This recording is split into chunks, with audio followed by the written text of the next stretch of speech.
1절에서 27절 전체를 다 보게 될 텐데 10절부터 14절까지만 우리가 같이 먼저 봉독하도록 하겠습니다. 10절에서 14절까지 우리 한 절씩 교독하겠습니다.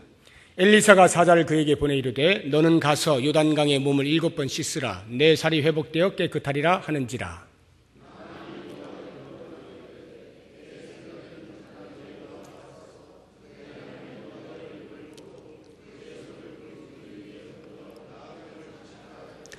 다메섹강 아바나와 바르발은 이스라엘 모든 강물보다 낫지 아니하냐? 내가 거기서 몸을 씻으면 깨끗하게 되지 아니하랴 하고 몸을 돌려 분노하여 떠나니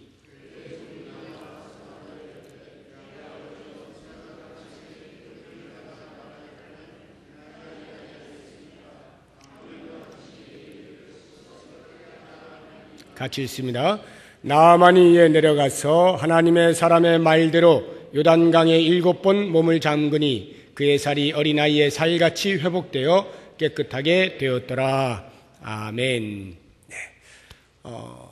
너무나 잘 아시는 나아만 장군이 나병에서 낫는 그런 사건을 기록해 놓은 장면입니다.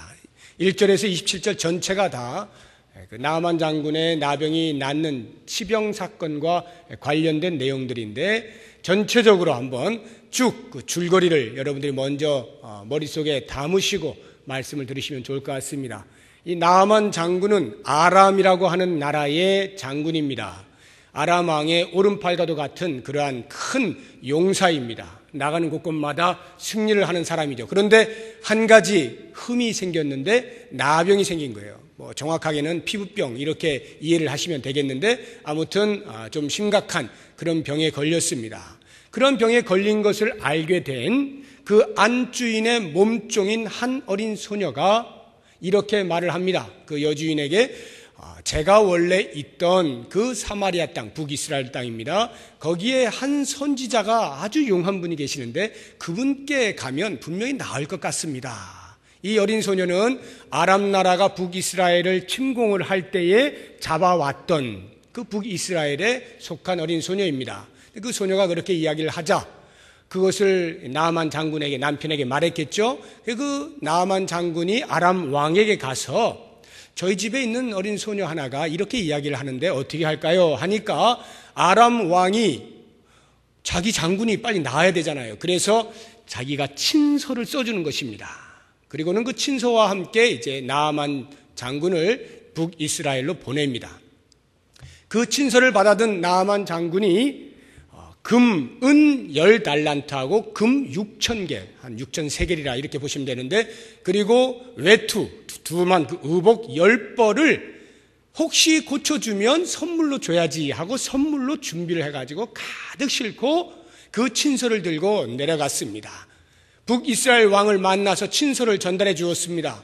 북이스라엘 왕이 열어보니까 거기에 이렇게 돼 있는 거예요. 우리 장군 나아만이 당신 나라에 가는데 잘 좀 고쳐주시오. 이렇게 써 있는 것을 보고는 북이스라엘 왕이 깜짝 놀라가지고 난 이제 죽었구나. 이건 분명히 이것으로 인하여서 나를 흠잡으려고 하는 것이야. 그리고는 침략을 하겠지. 벌벌벌 떨고 있는 그 순간에 옷을 찢고 막 슬퍼서 어쩔 줄 몰라 하는데 엘리사가 그 소식을 듣고는 왕에게 전가를 보냅니다. 왕이여 걱정하지 마시고 그 사람 저에게 보내십시오 해서 엘리사에게 보내니까 나아만이 모든 종들과 병거들을 다 거느리고 쭉 엘리사의 집 앞에 갔습니다. 그때 엘리사가 밖에 나오지도 않은 채 집 안에 앉아가지고 말하는 거예요. 저기 요단강이 있으니까 거기 가서 몸을 7번 담그시오. 그러면 당신 몸이 하얗게 나을 것입니다. 깨끗하게 나을 것입니다. 이렇게 이야기를 해주는 거예요. 그 말을 듣고 나아만 장군이 곧바로 분이 나서 속에서 야, 어찌 손님을 이렇게 접대할 수 있단 말인가? 감히 내가 누군데 나를 이렇게 접대하다니 나와가지고 버선발로 나와서 어떻게든지 여호와의 이름을 부르고 그 아픈 곳에 손을 얹어서 어떻게 뭔가를 치료를 해야 할 텐데 그냥 버젓이 방 안에 앉아가지고 고쳐라. 얼마나 기분이 나빠요. 그래 씩씩거리면서 에이 얘들아 다 돌아가자 하고는 싹 데리고 이제 아람 나라로 다시 돌아가는 그 여정에 그 나아만 장군의 종들이 간청을 하는 것입니다. 아버지시여, 장군님이시여, 혹시 이 사람이 장군님께 훨씬 어려운 거 뭐 시켰으면 그렇게 하면 혹시 될까 하고 하지 않았겠습니까? 이게 너무 쉽다고 해서 그렇게 너무 우습게 보고 안 하는 것은 이상하지 않습니까? 믿져야 본전이니까 한번 가서 몸이나 담가보죠. 이렇게 충언을 하자 그 말을 듣고 왠지 나아만이 그래 하고는 요단강에 가서 정말 7번을 앉았다 일어났다 하니까 깨끗이 낫게 된 겁니다. 나은 자기의 몸을 보고는 너무나 감사해서 다시금 그 군대와 모든 선물을 끌고 엘리사의 집에 가요. 그리고는 엘리사를 문을 두드려서 엘리사요, 당신 말대로 했더니 내가 다 나왔습니다. 이것을 당신께 드립니다 하고는 가지고 왔던 선물을 다 바치는데 엘리사가 No, thank you, 안 받겠다는 거예요. 그냥 가지고 가시오. 아닙니다, 제가 이걸 드리려고 가지고 왔습니다. 아니요, 그냥 가시오 해가지고 할 수 없이 나아만 장군이 그냥 그걸 다 들고 가면서 한 가지, 그러면 저에게 한 가지 제 간청이 있으니까 그걸 좀 들어주십시오. 그게 뭐냐 하면 큰 수레 2군데에다가 이 이스라엘의 그 흙을 좀 담아갈 수 있게 해주십시오. 지금부터는 내가 다른 어떤 신을 섬기지 아니하고 나를 이렇게 낫게 해주신 여호와 하나님만을 섬길 테니 우리나라에 가서도 이 땅에 있는 흙으로 제단을 쌓아서 거기에서 여호와 하나님만을 섬기겠습니다. 이렇게 말을 하는 거예요. 그리고 단 한 가지만 저에게 양해를 구해 주실 것은 당분간 우리 아람 나라의 왕께서 림몬이라고 하는 산당에서 늘 그 림몬 신을 섬기고 있는데 그때에 그분이 좀 연약해서 나를 늘 부축해서 데리고 가는데 내가 그분의 어깨가 되어 주어야 하기 때문에 그분이 그 신당에 가서 절을 할 때에 어쩔 수 없이 저도 허리가 굽혀집니다. 그러니까 그 정도는 양해를 구합니다. 내 본심이 아니니 저는 오직 여호와만 섬기겠습니다. 이해해 주시고 흙을 좀 주세요. 그랬더니 엘리사가 평안히 가라 해서 이제 그걸 들고 이제 가는 것입니다. 어느 정도를 이렇게 가는데 엘리사의 몸종이었던 거기에 그 사환이라고 할 수 있겠죠? 게하시라고 하는 사람이 속으로 생각하는 것입니다. 야, 이거 우리 주인님이 지금 이게 약간 뭔가 지금 착오를 일으키는 것 같다. 저 사람이 저렇게 많은 선물을 갖다 주었는데 왜 저걸 안 받는단 말인가? 여호와의 사심으로 내가 맹세컨대 반드시 내가 저걸 받아내리라. 이렇게 하고는 주인 대신에 마치 자기가 의로운 행동을 하겠다는 듯 쫓아갑니다. 그랬더니 나아만이 보니까 그 사환이 오거든요. 그래서 그 수레에서 내려가지고 웬일이요 하니까 지금 우리 선지자님의 그 제자 생도들이 2명이 나에게 왔는데 그 사람들이 뭔가 좀 필요하니까 저에게 은 1달란트하고 외투 2벌을 좀 주시오. 그랬더니 나아만이 2사람인데 은 1달란트 갖고 어떻게 나눠 가지려고 그러십니까? 제가 2달란트 줄게. 그리고 옷도 2벌 줄게 하고는 그것을, 외투가 굉장히 큰 거예요. 이런 게 아니고, 그러니까 그 자기 종들에게 짐을 지어가지고 그 게하시를 따라 붙인 거예요. 이제 집에 거의 도착을 했을 때 게하시가 이거 혹시라도 엘리사 선지자에게 들키면 뺏길 것 같고 혼날 것 같으니까 그 언덕배기 이쯤에서 이제 당신들은 가시오 하고는 그것을 받아들고 몰래 자기 집에다가 탁 숨겨놓고 엘리사 선지자 앞에 나아가서 안녕하십니까 이렇게 인사를 하는 거예요. 그랬더니 엘리사 선지자가 어디 갔다 왔니? 그러거든요. 그러니까 이 게하시가 나 아무데도 안 갔다 왔는데요 이렇게 거짓말을 하죠. 그럴 때에 엘리사 선지자가 네가 나아만을 만나서 나아만이 너에게 수레에서 내려서 인사를 할 때 내 영이 너와 함께 하지 아니하더냐? 내가 그 자리에 같이 있던 것을 네가 느끼지 못하였느냐? 이렇게 호통을 치면서 너는 내 앞에서 거짓말을 했기 때문에, 하나님 앞에서 거짓말을 했기 때문에 지금부터 너와 너의 대대로 나아만이 걸렸던 그 나병이 너와 너의 자손들에게 걸리게 될 것이다. 그 자리에서 게하시가 나병이 걸리게 되는 것까지가 27절까지의 내용입니다. 자, 전체 줄거리가 잡히셨죠? 그러면 이제 이 말씀 속에서 제가 한 등장인물이 많이 나옵니다만 한 6명 정도를 추려서 그 6명을 2씩 짝을 지어가지고 좀 대조하여서 한번 살펴보도록 하겠습니다. 이 사람들이 말하는 것을 잘 살펴보십시오. 그래서 그 말이 어디에서부터 나왔는가도 보시고 과연 우리는 어떠한 생각, 어떠한 말들을 하는 것이 그리스도인으로서 마땅한가 하는 것을 점검해 볼 수 있는 시간이 되었으면 좋겠습니다. 가장 먼저 북이스라엘 왕과 엘리사를 한번 대조하여서 보도록 하겠습니다. 북이스라엘 왕이 어떻게 했다고요?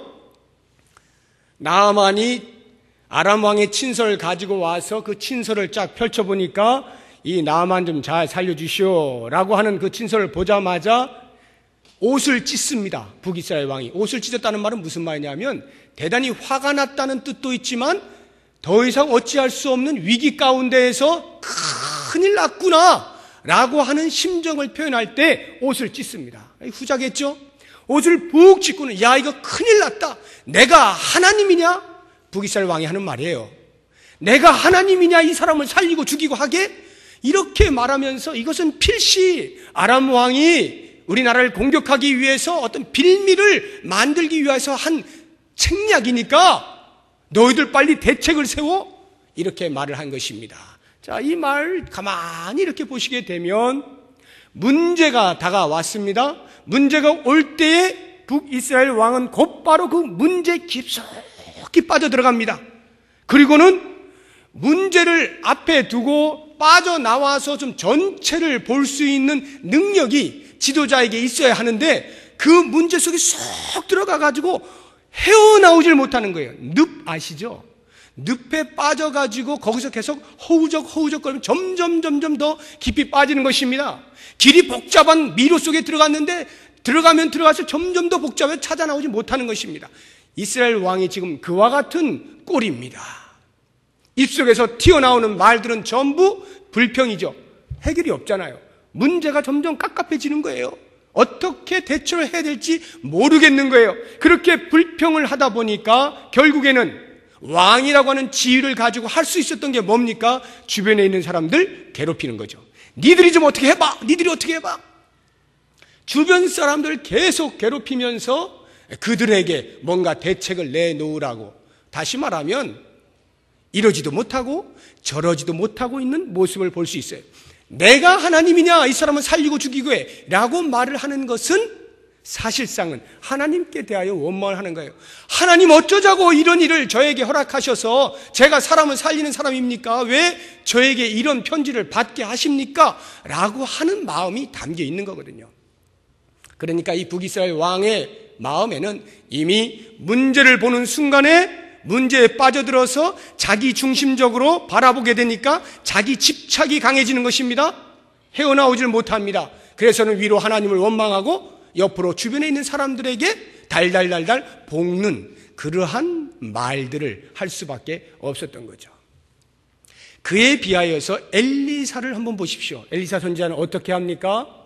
그러한 소식을 듣게 되자 엘리사도 같이 동동 굴리고 이제 우리나라 죽었구나. 아람 나라 저 대군이 쳐들어오면 이 조그만 우리 북이스라엘 완전 죽었어. 이러고는 다 같이 낑낑거려야 사실은 정상일 것 같은데 엘리사 선지자는 그렇게 안 하죠. 저에게 보내십시오. 다른 사람 중심적이에요. 왕이 가지고 있는 문제를 자신이 떠맡는 것입니다. 이렇게 할 수 있었던 것은 그의 마음 가운데 하나님을 향한 분명한 신뢰가 있었기 때문이죠. 하나님께서 이 일을 하게 하시기 위하여 오히려 나에게 보내신 거구나 라고 하는 마음을 가지고 그 문제를 나에게로 옮기십시오. 저에게 던지십시오 라고 말하는 거예요. 얼마나 멋진 모습입니까? 한 사람이 헤매고 있을 때, 문제 가운데서 어찌할 줄 모르고 있을 때에 방관하지 아니하고 비난하지 아니하고 오히려 그 문제를 자기의 것으로 떠안아내는 이러한 사람, 그렇게 말할 수 있는 그 중심에는 과연 무엇을 생각했을까요? 하나님 앞에서 이 문제라고 하는 것은 아무것도 아닌 것을 아는 거죠. 그 문제는 하나님의 영광을 위하여 오히려 주어진 것임을 알고 있는 것입니다. 그래서 오히려 그 문제를 가지고 오라 이렇게 이야기할 수가 있었던 것이죠. 우리들의 삶을 한번 돌아보십시오. 과연 나는 어떠한 식의 말들을 하고 있는가? 나는 어떤 생각들로 주로 하고 있는가 하는 것을 생각해 보면 정말 내가 하나님을 바르게 신뢰하고 하나님을 전적으로 믿는다라고 말하는 신앙의 고백이 있다라고 한다면 내 입술에서 웬만하면 불평이 안 나와요. 웬만하면 안 된다는 말이 잘 안 나오고 웬만하면 이거 어쩌지? 이런 말이 안 나와요. 하나님께서 하게 하시는 그 은혜를 바라보고 내 마음을 넓히는 것입니다. 자기 축소적으로 이렇게 좁혀나가는 것이 아니라 문제를 놓고 나를 확대시키는 거예요. 나를 크게 보는 거예요. 그 문제를 그냥 안아버리는 거예요. 하나님께서 하실 일에 대한 확신을 가지고 문제를 가볍게 여기는 것입니다. 문제가 가벼워서 가벼운 게 아니라 그 문제보다 우리 하나님이 훨씬 크신 분이기 때문에 이 문제가 하나님 앞에 있는 한에 있어서는 문제도 아닌 것을 아니까 그렇게 우습게 볼 수 있는 거예요. 저에게 넘기십시오. 우리의 입술에서 이와 같은 말들이 날마다 샘솟듯이 나올 수 있기를 바랍니다. 이제 이 등장인물들 가운데 또 비교해 볼 두 사람은 나만 장군하고 그 나만 장군의 종들입니다. 나만 장군은요, 표현을 할 때 그 말을 이렇게 보시게 되면 분노가 가득 차 있어요. 그리고 자존심이 상해서 어찌하지 못하는 그러한 말들을 보게 됩니다. 뭐라고 말합니까? 11절 보시면 나만이 노하여 물러가며 이르되 내 생각에는 그가 내게로 나와 서서 그의 하나님 여호와의 이름을 부르고 그의 손을 그 부위 위에 흔들어 나병을 고칠까 하였도다.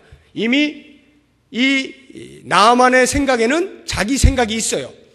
나 같은 이런 병을 고친다라고 할 것 같으면 이 정도는 해야 될 거야 라고 하는, 지가 의사입니까? 자기는 환자잖아요. 환자가 의사 만나러 갔으면 의사가 하라는 대로 하면 되지. 지가 의사입니까? 생각을 미리 하고 있어요. 요렇게 아마 처방을 주겠지? 그런데 웬걸요? 그 의사라고 하는 엘리사 선지자가 처방전을 주는데 이상한 처방전을 주는 거예요. 도대체 자기의 상식에는 맞지 않는 처방전을 주는 것입니다. 쳐다도 보지 않고 콧방귀도 뀌지 않고 저 요단강 가서 목욕이나 해? 이렇게밖에 안 들리는 거예요. 기분이 무지무지하게 상했어요. 적어도 자기 생각에는 이렇게 중병을 앓고 있는 나를 고치려고 한다면 뭔가 신을 의지하는 사람이 나와서 그 신을 불러가면서 내 아픈 곳을 좀 이렇게 손을 댄다든지 뭐 흔들어 댄다든지, 지네 나라에서 하는 방식이에요. 그게 막 흔들면서 막 이렇게 해가지고 뭐 좀 이렇게 치료하는 그런 의식을 좀 해야지. 쳐다도 안 보고 내 병이 뭔 병인지 어떻게 알고 지가 방에 앉아가지고 그러냐 이거지요. 그래가지고 막 씩씩거리면서 분노해가지고, 더군다나 자기가 아람 나라의 오른팔인데 2인자인데 2인자가 왔으면 한낱 그 조그만 나라의 선지자 따위가 최소한 나와서는 맞이해야 되지, 손님 맞이하는 것이 이게 무슨 경우 없는 모습이냐. 정말 자존심이 상한 거예요. 국일 대로 다 국인 그 자존심을 들고 어찌할 줄 몰라가지고 종들을 다 명령해서 돌아가자. 야, 우리나라의 이 요단강 이것도 강이냐? 우리나라에 좋은 강이 얼마나 많냐? 차라리 강물에 7번 빠져서 내가 나을 것 같으면 우리나라 강에 간다 하고는 이제 그렇게 가는 거죠. 자기 생각이 안 맞으니까, 자기 상식에 안 맞으니까 처방전이 안 들어오는 거예요. 귀에 안 들어와요. 씩씩거리고 자존심 상했다고 끙끙거리고 속에서부터 불이 막 올라오고 분노하고 어쩔 줄 몰라 하는 그러한 모습을 보게 될 때 그와 반하여서 나만의 종들은 어떠합니까? 이 종들이요, 가다가 나만 장군에게 그렇게 이야기했다 했잖아요. 큰 일을 만약에 시켰다면 하셨을 텐데 이게 너무 이렇게 아무것도 아닌 것 같아서 그러시나요?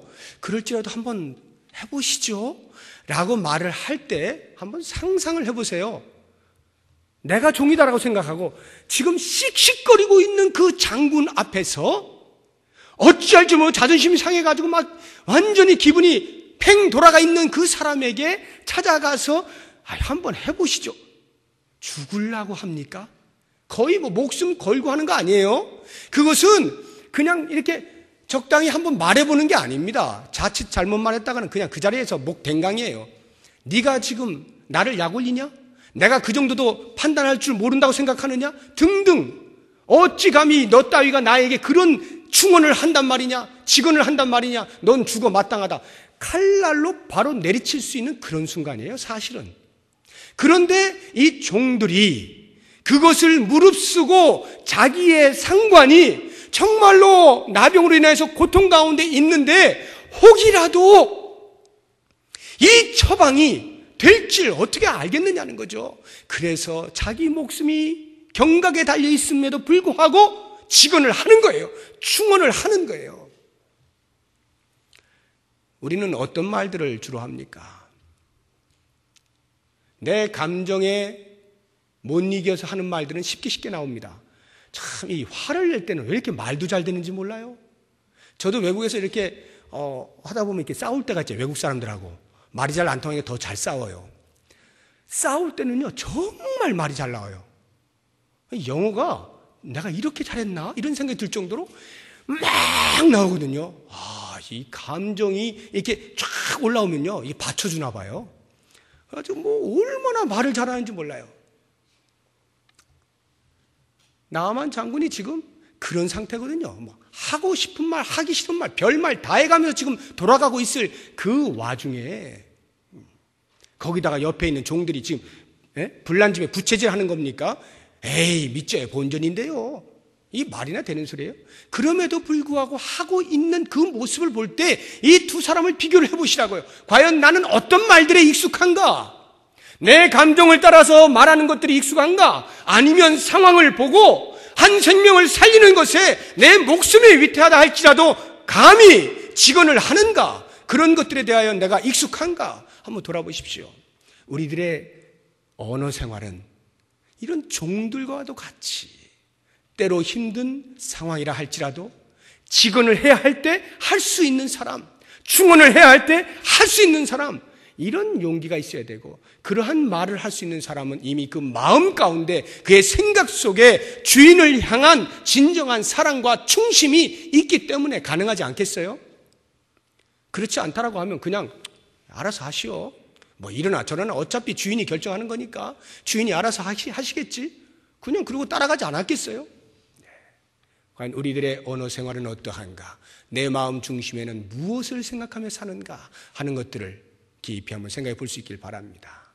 마지막 세 번째로 비교를 해볼 사람은 제일 앞에 나오고 있는 그 북이스라엘에서 노예로 끌려가게 된 어린 소녀와 제일 뒷부분에 나오고 있는 게하시입니다.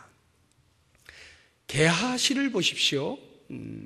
게하시는 이미 마음 가운데 주인 엘리사 선지자가 하는 행위에 대하여서 마땅치가 않았습니다. 탐욕에 눈이 먼 거죠. 저 큰 선물들을 왜 안 받는단 말인가? 받아서 콩고물 하나만 떨어뜨려줘도 나도 살 텐데 지가 안 받으면 안 받지 왜 내까지 그러나? 이런 생각이 들잖아요.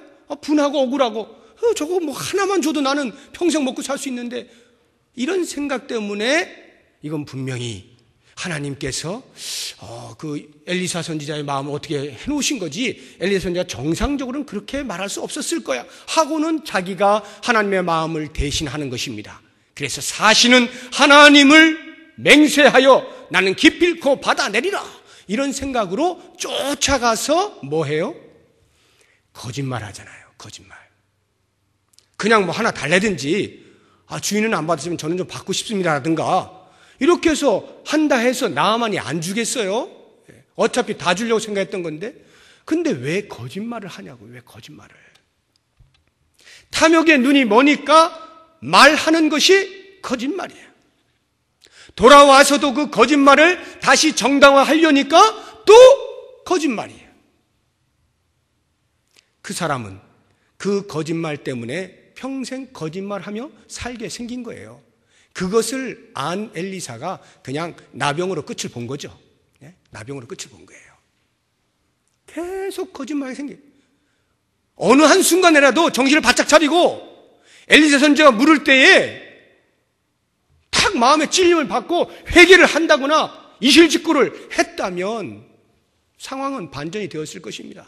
그런데 그것이 너무나 갖고 싶은 거예요. 놓치고 싶지 않은 거예요. 뺏기고 싶지 않은 거예요. 그러니까 그만 계속해서 거짓말하다가 결국에는 나병에 걸리지 않습니까? 이 엘리사 선지자의 종 사환인 게하시는 평생 엘리사와 함께 있었던 사람 아닙니까? 하나님의 종 엘리사 선지자와 함께 있었던 사람, 하나님께 제사하는 것이 무엇인 줄 알고 하나님께 아뢰는 것이 무엇인 줄 본 사람이고 늘 하나님의 종과 함께 생활했던 그 사람이 마음 가운데 탐욕을 그치지 못하여서 거짓말을 하면서 그 생각에 음흉한 생각들이 들어가게 되고 결국에는 하나님의 진노를 살 수밖에 없는 그러한 상태에 있었다라고 한다면 이 어린 여종 하나를 보십시오. 아람 나라에서 쳐들어와 가지고 어떻게 하다 보니까 자기가 끌려가게 된 거예요. 뭐 가고 싶어서 갔겠습니까? 잡혀간 건데. 그 노예로 살다 보니까 그 나아만 장군의 그 아내, 안주인의 이제 몸종이 된 것입니다. 하루하루 생활할 때 어떤 마음을 가지고 생활했을까요? 이 여종의 마음 가운데는 언제 나는 고향에 돌아갈 수 있을까? 언제 누군가가 나를 좀 구하러 올까?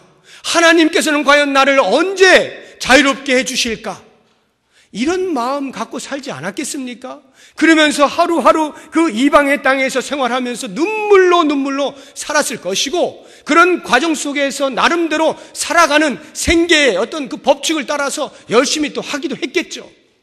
자, 그런 상태에서 주인이 나병이 걸렸어요. 그러면 보통은 어떻게 하는 것이 정상입니까? 야, 드디어 기회가 왔구나. 이 주인이 지금 나병에 걸리면 이제 조금 있으면 죽게 될 것이고 그러다 보면 왠지 고향에 돌아갈 수 있는 기회가 생기겠지 라고 하는 그런 마음이 자연스럽게 들지 않겠어요? 나를 데리고 와가지고 나를 그렇게 부려먹더니 고소하다, 잘 됐다. 겉으로는 말 못하지만 속으로 얼마나 그냥 깨소금이다 하면서 언제 죽을까? 죽을 날을 막 손꼽고 있지 않았겠습니까?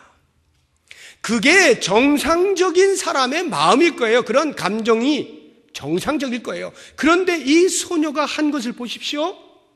전혀 그런 게 나타나지 않고 오히려 그 주인을 고쳐주고자 하는 마음이 있지 않습니까? 그리고는 그 안주인에게 말하는 거예요. 우리나라에 그 아주 용한 선지자가 계시는데요. 그분에게 가면 분명히 나을 텐데 라고 하는 그 주인을 위하여 자기의 정보를 제공하는 생명을 살리기 위하여 애를 쓰는 이와 같은 모습을 보게 되지 않습니까? 게하시에 비하면 이 어린 여종은 선지자 옆에 있었던 건 아닙니다. 자기 원수랑 같이 살고 있잖아요. 자기를 데려다가 종 삼은 그 사람과 같이 살고 있는 그 나날들 가운데에서 그 원수를 위하여서 이와 같은 생명의 소식을 전할 수 있습니까? 결코 쉽지 않은 거예요. 선지자 옆에 있어도 탐욕이 들끓고 있는 것이 인간의 본성인데 하물며 이방 땅에서 자기를 괴롭히고 있는 그 주인이 병든 것을 어찌하지 못하여 가슴이 아파서 답답해서 그것을 살려보겠다라고 용한 의원을 소개해주고 있는 이 여종의 모습을 볼 때에 과연 우리들은 어떠한 생각, 어떠한 말을 해야 되겠는가 하는 것을 생각하게 만드는 것입니다. 사랑하는 여러분, 오늘 제가 6사람을 2사람씩 쌍을 지어서 비교해서 말씀을 드렸는데 과연 나는 어느 라인에 서 있어야겠는가를 생각해 보십시오. 자기 중심적인 사람은 언제나 탐욕적일 수밖에 없고요. 나부터 챙길 수밖에 없고요. 환경 가운데 둘러싸여 가지고 멀리 내다보질 못합니다. 이게 자기 중심적으로 사는 사람의 마음이에요. 그런 사람은 입술이 벌려지면 항상 불평일 수밖에 없고 환경 때문에 뭐뭐 때문에 라고 말할 수밖에 없고 다른 사람의 생명에는 전혀 관계가 없습니다. 그 사람들이 어떻게 되는 게 문제가 아니라 내가 지금 어떻게 되느냐가 당장 급한 거예요. 그러나 또 한편에 줄에 서 있는 사람들을 보십시오. 그들의 생각은요 전부 다른 사람을 향하여 있습니다. 저 사람이 어떻게 하면 살아날 수 있을까? 저 사람이 어떻게 하면 구원받을 수 있을까? 그 부분에 대하여 늘 마음을 두고 있고 그와 같은 말을 하니까 용한 의원도 소개시켜 주는 것이고 한번 해보시죠라고 목숨을 걸고 직원도 하는 것이고 당신의 문제 저에게 가져오십시오 라고 말을 할 수 있는 것입니다. 좋은 나무의 좋은 열매. 우리가 예수 그리스도를 구세주로 모시고 내 마음의 왕자에 모시고 있다라고 하면 결코 우리는 우리의 언행이, 우리의 언어 생활이 나 중심적으로 될 수가 없어요. 내 마음 중심에 주님을 온전히 모시고 있다라고 한다면 튀어나오는 말들은 할 수만 있다면 생명력 있는 말들입니다. 살리는 말들이에요. 된다는 말들이죠. 하나님이 하게 하신다라는 말들이고요. 문제가 뭐가 그렇게 큽니까? 그런데 마음 중심에 주님이 좀 멀리 놔두시면, 주님을 옆으로 이렇게 모시고 있으면 내가 주인이 되어 있으니까 내 생각에는 그게 힘든 거예요. 내가 볼 때는 안 되는 거예요. 내가 볼 때는 기분 나쁜 거예요. 그러니까 말들이 그렇게 나올 수밖에 없는 거죠. 사랑하는 여러분, 오늘 이 오후 시간에 우리의 언어 생활을 돌아보시고 우리의 생각을 한번 집중해 보십시오. 과연 나는 내 마음 중심에 주님을 모시고 있는가? 그렇다면 이 좋은 나무에는 반드시 좋은 열매가 맺힐 수밖에 없는 한 가지 사실. 그래서 좋은 생각을 하고 좋은 말들을 해서 나도 살겠거니와 내 옆에 있는 사람도 살고 육체의 건강뿐만 아니라 영혼이 구원 얻는 일에 통로가 되어질 수 있는 그러한 놀라운 복이 우리 모두에 있기를 주의 이름으로 축복합니다.